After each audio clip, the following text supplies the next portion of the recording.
কাল থেকে বাংলাদেশের পরিস্থিতি দেখে একটা প্রশ্ন ভীষণ মাত্রায় করতে ইচ্ছা করছে।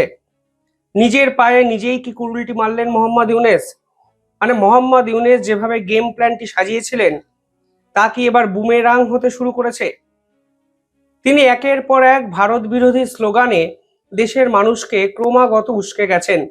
আর এর ফলে ভারতের একাধিক কমিশনার অফিস যেগুলো বাংলাদেশে আছে তার উপর আঘাত করার চেষ্টা কালকে রাত থেকে কিন্তু বারংবার করা হচ্ছে।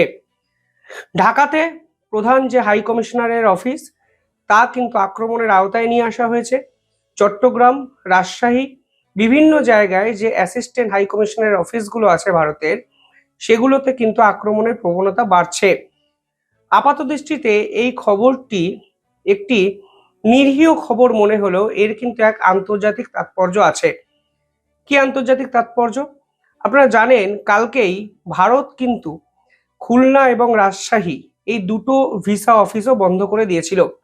অর্থাৎ ঢাকার ভিসা অফিস বন্ধ করার পর রাজশাহী এবং খুলনা এই তিন ভিসা অফিস বন্ধ করে ভারত কিন্তু জোরালো বার্তাটা দিয়ে দিয়েছে যে কোনো অবস্থাতেই এই বাংলাদেশের সঙ্গে সম্পর্ক আগের জায়গায় তো ফিরে যাওয়ার কোনো সম্ভাবনাই নেই, ভবিষ্যতেও আর এগিয়ে নিয়ে যাওয়ার মতো জায়গায় অন্তত ভারত এই মুহূর্তে নেই, অন্তত যতদিন মোহাম্মদ ইউনেস ক্ষমতায় আছে। আন্তর্জাতিক প্রেক্ষাপটে যদি দেখেন তাহলে দেখবেন ঠিক যেভাবে ভারত পাকিস্তানকে ট্রিট করেছে এতদিন, ঠিক একইভাবে বাংলাদেশকেও কিন্তু ট্রিট করতে শুরু করলো। কারণ ভিসা অফিস বন্ধ করে দেওয়া মানে একটা জিনিস পরিষ্কার, আমরা ভাই তোমাদের কোনো নাগরিককে এই মুহূর্তে ভারতবর্ষে এক্সপেক্ট করছি না। কারণ তোমাদের নাগরিকদের প্রয়োজন অনেক বেশি ভারতে আসার, আমাদের সে অর্থে বাংলাদেশি নাগরিকদের এই মুহূর্তে কোনো প্রয়োজন নেই। কারণ বাংলাদেশের সরকার চূড়ান্ত অসহযোগিতা, অসহিষ্ণুতা ভারতের সঙ্গে প্রতি মুহূর্তে করে যাচ্ছে। প্রত্যেক দিন যদি এরকম একটার পর একটা চলমান সমস্যা হয়, আমরা রোগী, আমাদের কি হবে, তাই না? এই দায়ভার আসলে কার? আর আমরা যে ভিসা ফি গুলো দিয়েছি, হ্যাঁ, এই স্লটটা আসলে আবার কবে পাবো কি, তাই না? মানুষের সময়ের মূল্য অপরিসীম, তাই না? সব শেষে হচ্ছে সময়। এরপরে বাংলাদেশের পক্ষ থেকে একাধিক চিত্র আন্তর্জাতিক স্তরে উঠে এলো। যে বাংলাদেশের সাধারণ নাগরিক এতদিন, আমি ধরে নিলাম কিছু ছাত্ররা এতদিন ভারতের বিপক্ষে হুমকি বা হুঁশিয়ারি দিত, তারা সরাসরি কেন ভিসা অফিস বন্ধ করেছে তা নিয়ে মোহাম্মদ ইউনেস সরকারের বিপক্ষে আন্দোলনে ঝাঁপিয়ে পড়লেন। একাধিক নারী, একাধিক ব্যক্তি পরিষ্কারভাবে বলছেন যে আমাদের ডাক্তারের অ্যাপয়েন্টমেন্ট আছে ভারতে, আপনারা ভিসা কেন দিচ্ছেন না? এবং এক একজন বলছেন আমরা বিপদে পড়ে ভারতে যেতে চাইছি, কেন ভিসা অফিস বন্ধ করে রাখা হয়েছে?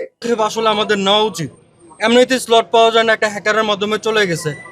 হ্যাকার দিয়ে 1500 টাকার ভিসা ফি নিতে হয় আমাদের 7,000-8,000 টাকা করে। কেন নিতে হবে? কেন নিতে হবে? একটা ডাবল এন্ট্রি ভিসা করতে গেলে ভিসা ফি দিতে যেটা 1500 টাকা, এটা হ্যাকারের মাধ্যমে নিতে হয় আমাদের 15,000-20,000 টাকা। কেন নিতে হবে আমাদের? বহু মানুষকে এটাও বলতে শোনা গেল যে এই যে ভিসা প্রসেস, এই ভিসা প্রসেস এখন কন্ট্রোল করে বাংলাদেশের কিছু দুষ্কৃতী হ্যাকাররা, এবং সেখানে তাদের দ্বিগুণের বেশি টাকা দিতে হয় অ্যাপয়েন্টমেন্ট পাওয়ার জন্য। তবুও তারা রাজি, কারণ তাদের ভারতে যাওয়া প্রয়োজন আছে। কিন্তু এই ভিসা অফিস বন্ধ করার ফলে তারা ভারতে তো যেতে পারছেনই না, উল্টে তারা বিপদের মুখে পড়েছে। কারোর শারীরিক বিপদ, কারোর সামাজিক বিপদ, এবং সব মিলিয়ে এর জন্য দায়ী যে সরকার মোহাম্মদ ইউনেস, তা কিন্তু তারা এবার আস্তে আস্তে বুঝতে পারছেন। এবার এখানেই ওঠে প্রশ্ন, এই যে বাংলাদেশের জামাতপন্থী ইসলামিস্ট উগ্র ছাত্ররা দিনের পর দিন ভারতকে কটু কথায় বিদ্ধ করছেন, তারা কি বাংলাদেশের সাধারণ মানুষের পালসটা বুঝছেন? আমরা যারা ভারত থেকে এই সকল ভিডিওগুলো দেখছি, এটাই কি বাংলাদেশের সামগ্রিক বাংলাদেশের শেষ কথা? আমার মনে হয় নয়। কারণ বাংলাদেশের সাধারণ মানুষ এই মুহূর্তে মোহাম্মদ ইউনেসের আচরণে, মোহাম্মদ ইউনেসের সরকারের যেরকম কর্মকাণ্ড তারা দেখেছেন, তাতে কিন্তু ভীষণ মাত্রায় ক্ষুব্ধ, বিরক্ত, এবং তারা মনে প্রাণে বাংলাদেশের মোহাম্মদ ইউনেস সরকারের পতন চাইছেন। এটাও কিন্তু বাংলাদেশেরই ভার্সন। আজকে বিভিন্ন জায়গায় এই ভিডিও কিন্তু সামাজিক মাধ্যমে এসছে কালকে রাত থেকে। ছাত্রদেরকে আমরা ফ্রি সার্ভিস দিছি, ছাত্র গয়না অভিযানে দিয়ে গেছি, তাই এখন আমগো এই সবকিছু বিদায় গেল না, আমরা নিজেরাও তো চলতে পারতাছি না। শেখ হাসিনারা তাড়ানো উচিত হয় নাই। শেখ হাসিনা ভালো মতন দেশ চালাইছিল, অনেক গরিব মানুষ না খায় মরে দিতেছে, খালি এই ডক্টর ইউনূস সাহেব আসার পরের থেকে। হাসিনা সরকার থাকলে এরকম হতো না, দেশের পরিস্থিতি খুবই ভালো থাকতো। আপনারা দেখেন কতগুলা ভাতা চালু করছে, এতগুলা ভাতা কি চালু করছে?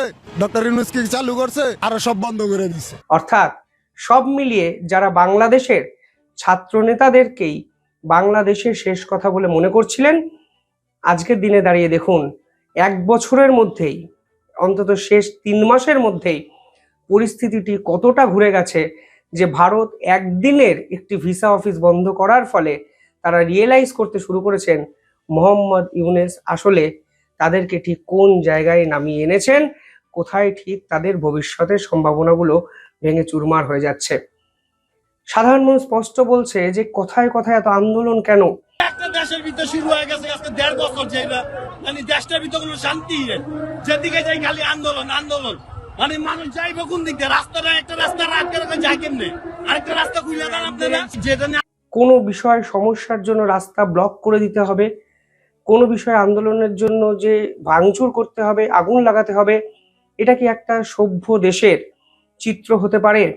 আর সাধারণ মানুষ 1 বছর পর প্রশ্ন করলেন ভারতের এই ভিসা অফিস বন্ধ হয়ে যাওয়ার পর। বহু মানুষ তো এটাও বলছেন যে আওয়ামী লীগের সরকারই ভালো ছিল, জিনিসপত্রের দাম এত বাড়েনি, মূল্য বৃদ্ধি চরম জায়গায় পৌঁছায়নি, অর্থনৈতিক সংকট অত্যন্ত বিপজ্জনক জায়গায় এর আগে এইভাবে পৌঁছায়নি। এখন আপনি বলেন ডাল, চিনি, তেলের দাম কমে গেছে। বর্ষার সিজনে হারা যখন আন্দোলন করছে তখন ছিল ফুল বর্ষা, চিনি, ডাল, তেল, এটি শাকসবজি এমনি সস্তা যায়। এখন পেঁয়াজ মাঝখানে 400 টাকা কেজি হয় না, কাঁচামরিচ। আজ পর্যন্ত কোনো উপদেষ্টা বাজারে যায় দেখছি? দেখে নাই। এখন আইডিয়া আমরা বলতে গেলে হালা রিক্সা চালে পাগল হয়ে গেছে, কিন্তু হালারা যে পাগল হয়ে গেছে এটা বোঝে না। আগে এর থেকেও ভালো ছিলাম। ফলে আলটিমেটলি আমি বারবার যে কথা বলি যে দেরিতে হলেও মানুষের ঘুম ভাঙে। আজকে দেখুন ভারত একদিন মোটে ভিসা অফিস বন্ধ করেছে, রাস্তায় কাতারে কাতারে সাধারণ মানুষ বাংলাদেশের বিভিন্ন জায়গায় জড়ো হতে শুরু করেছে এই ছাত্র নেতাদের বিপক্ষে, এই মোহাম্মদ ইউনূসের বিপক্ষে, এবং সকলেই প্রশ্ন তুলছে কেন আন্দোলন করে বাংলাদেশের ভবিষ্যৎকে এইভাবে ভেঙে চুরমার করে দেওয়া হচ্ছে। একজন রিস্কাওয়ালার বাইট দেখছিলাম, তিনি তো পরিষ্কার বলছিলেন কিসের জেনজি আন্দোলন? জেনজিরা কি আমাদের দুঃখ কষ্ট খিদে এগুলো বোঝে? কিসের জন্য অকাতরে লুঙ্গি পরে রাস্তায় নেমে যাওয়া? এই ধরনের কথাবার্তা বাংলাদেশের সাধারণ মানুষ আজকে বলছেন, এবং হঠাৎ করে বাংলাদেশে এই জেনজিদের বিপক্ষে তৈরি হচ্ছে নতুন ক্ষোভ।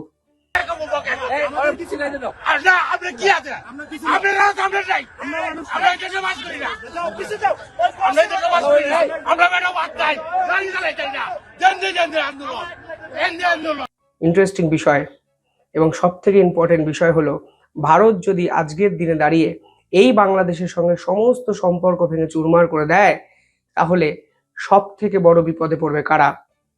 কোনো মোহাম্মদ ইউনূস নয়, কোনো হাসনাত নয়, কোনো সার্জিস নয়, কোনো নাহিদ নয়। সবচেয়ে বড় সমস্যায় পড়বেন বাংলাদেশের খেটে খাওয়া নিরীহ মানুষ, যারা আজও ভারতের উপর বিভিন্ন ক্ষেত্রে ডিপেন্ড করে আছে। সেটা চিকিৎসা হোক, সেটা ডাল হোক, সেটা চাল হোক, সেটা দুধ হোক, সেটা ওষুধ হোক, সেটা তাদের জীবিকা নির্বাহের যে কোনো বিষয়ের উপর হোক। মোহাম্মদ ইউনূস ফেব্রুয়ারির পর চলে যাবেন, থেকে যাবে কিন্তু সাধারণ মানুষ। এই সাধারণ মানুষ গর্জন মোহাম্মদ ইউনূস শুনতে পাচ্ছেন কি? নাকি ওসমান হাদির এই গুলিবিদ্ধ হওয়ার ঘটনাকে সামনে রেখে নোংরা রাজনীতি করে নির্বাচনটি আরো কয়েকটি মাস পিছিয়ে দিয়ে মসনদে বসে থাকতে চাইছেন? সেনাবাহিনীর সামনে সেনাবাহিনীর কয় ভুয়া, তাহলে কোন দেশে আছি আমরা? আমার মনে হয় আমরা বাংলাদেশে নাই, আমরা পাকিস্তান আছি। আপনাদের সাংবাদিকের উপরে যে 5ই আগস্ট করে যে অত্যাচার গুলো হয়েছে, একটা বিচার আপনারা মিডিয়ার মানুষ পাইছেন? একটা বিচারও সুষ্ঠুভাবে হয় নাই। কিছুদিন আগে যে আলিয়া মাদ্রাসা ভিত্তিতে লাইভ করা দর্শক সময় সংবাদের সাংবাদিক, তার উপরে কিন্তু একটা আক্রমণ হয়েছে। এই বিচার হয়েছে? বাংলাদেশের মানুষ এখন নিরূপ হয়ে গেছে। বাংলাদেশটা বর্তমানে হাওয়ার উপরে চলতেছে। ইউনূস সাহেবের কথা কেউ মানছে না ভাই, ওনার কথা কেউ শুনছে না, প্রশাসনের কথা কেউ অ্যাকসেপ্ট করতেছে না। মোহাম্মদ ইউনূসের এই খেলা সাধারণ মানুষ যে ধরে ফেলেছে তা কিন্তু স্পষ্ট হয়ে যাচ্ছে। আর মোহাম্মদ ইউনূসরা যেভাবে চাইছেন ভারত তাদের উপর আক্রমণ করুক, তাহলে নির্বাচন পিছিয়ে যাবে, তা কিন্তু হওয়ার মতো জায়গায় এই মুহূর্তে নেই। ভারত কোনো অবস্থাতেই এই ফাতা পাদে পা দেবে না, তা কিন্তু পরিষ্কার বোঝা যাচ্ছে ভিসা অফিস বন্ধ করার পরই। কিভাবে দেখছেন আপনারা পুরো বিষয়টি কমেন্টে জানাবেন।